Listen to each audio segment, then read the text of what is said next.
and I heard it yesterday, just the idea of it. You got like maybe like 10% of the population that is the wealthiest. And they tend to do things and handle themselves 180-degree opposite than the people who aren't, especially financial wise and a bunch of other aspects too. And basically, whenever you're coming from the poor and middle class, you've got a lot of ingrained habits, and actually our habits are what brings us our future. And so if you have all those ingrained habits, trying to get to that top tier, you've got to shed a lot of the bullshit. And if you don't have anybody to guide you through that process, then as you start making these changes, everyone around you is like, whoa, what are you doing? And it'll start casting doubt on what you're doing. Will this actually get me here or will it not? The thing is, like, whenever you're navigating that process, you don't know whether you're doing it right or not. You don't have any confirmation around you that this is actually going to get you to where you want to go, which is that top 10% financially. But the thing is, like, I didn't have anybody to guide me either.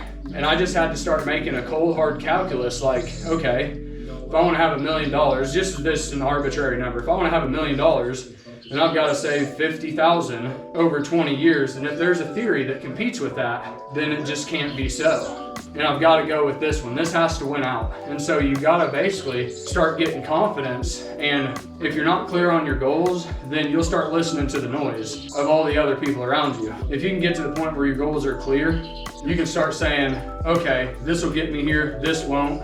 And you can start drowning that noise out, and then it'll give you the confidence to do the things that you know you're supposed to be doing whenever there's 100 people telling you not to. And I always say that whenever your goals are clearly defined, your decision-making process is easy. Because if I'm trying to get in shape, then what does me eating this cake have to fucking do with it? It doesn't. Boom. All of this stuff becomes clear now. And your decision-making process is very easy. And so for me, one of the best things that you could ever master in your life is the art of reverse engineering the thing that you're going after. And I like starting at the end. What is my end goal? What is my end vision? Starting at the end and then working your way back. You know, if I need $1 million, when do I want to have it? 10 years. Okay, that's $100,000 a year. Okay, how can I get $100,000 a year? Okay, and so you basically start with your goal and then work your way back into bite-sized incremental chunks. Okay, I've got to have $100,000 a year. Okay, what is $100,000 divided by 12 months? Okay, that is, I don't know what that is, $8,000 a month or something, roughly. I don't know the exact figure, but okay, I gotta get $8,000 a month. How can I get $8,000 a month? Okay, what's $8,000 a month divided by 30 days? Okay, that's how much I gotta make every single day. So you break it down until it's immediately applicable to today, and I can actually do something about today. More complicated, more complex than that, but starting at the end with your vision and then reverse engineering it into bite-sized manageable chunks you can manage on a daily basis. So you're getting clear again. And I also say all the time, like, it's important to have goals, dude. You gotta have goals. And the thing is, like, I actually feel like it's a total spiritual process. You're totally refining what is on the inside of you. Because whenever you set a goal, hey, boom, I set this goal to get in shape. I'm not in shape. What is it gonna take? It's gonna take a good diet, me going to the gym, might take a training partner, it's gonna take a new regiment. Boom, that goal shines like a spotlight on everything that is wrong with me. What will get me there and what will not. And you've got to shed that shit. You have to get better.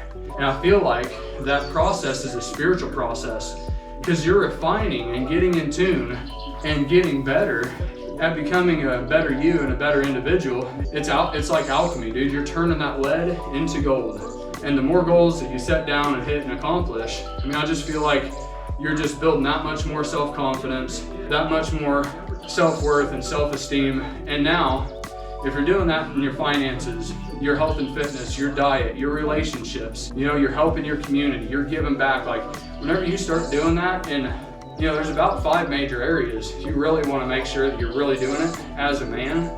And what people expect a man to bring to society: protect finances, protect his family, have a good relationship, raise his kids, all those. There's just a few areas. If you can start really fine-tuning your process in all those areas, I'm telling you, in a world of people that don't hold those things in high regard, you're gonna be that person going into the restaurant. He's fit, he's in shape, his family is fucking awesome, he runs a business. Like, you're gonna be that guy who walks in the restaurant and is just like, that motherfucker's different. And it's because you do the things that everybody else knows they're supposed to do, but don't do, but you do them, and you know it subconsciously. You don't have to tout it, you don't have to sit there and prove it to everybody else. You prove it to yourself on a daily basis, and that's what counts. And you've got that self-confidence. So it's obviously something that's built over time. You see people with the finished product and they've done it. You see them, it's like, damn, they've got everything going for them. You don't realize that they had to work on each one of those finances. Okay, then my health and fitness, then relationships, then my family, and all of this other stuff. And all these micro habits are built up in each area until he's got that down, and then on to the next. And it's probably a 10-year process, 15-year process. It's a lifetime process, but you see the finished result and don't realize what it actually took. It wasn't magic, it was all built over time with perseverance and tenacity and discipline. And he failed and tried again and failed and tried again until he got it right.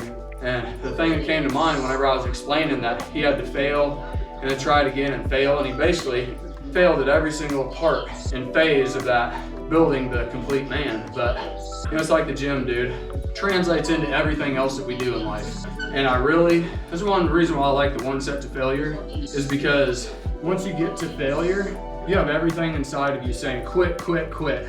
Stop, dude, this fucking hurts. Like, and you have to literally say, shut the fuck up, I'm gonna fucking push this shit.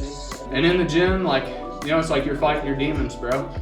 You got all those voices telling you quit, give up, do this, do that. And you stand there with your face like flint and you say, I'm going through it no matter what. And I feel like once you do that, dude, then, and you get out to the real world, if you're used to beating your demons down in here, then once you get out in the real world, they're not as bad. Hey guys, thanks for watching. I really appreciate it. Please share, like, and subscribe for more content. Hit the notification bell below so you can get all of my stuff that's coming out. If you guys like this video, then you're really gonna like this next one. Go ahead and click on it. It's just gonna give you that much more motivation and tools for the day. All right guys, peace.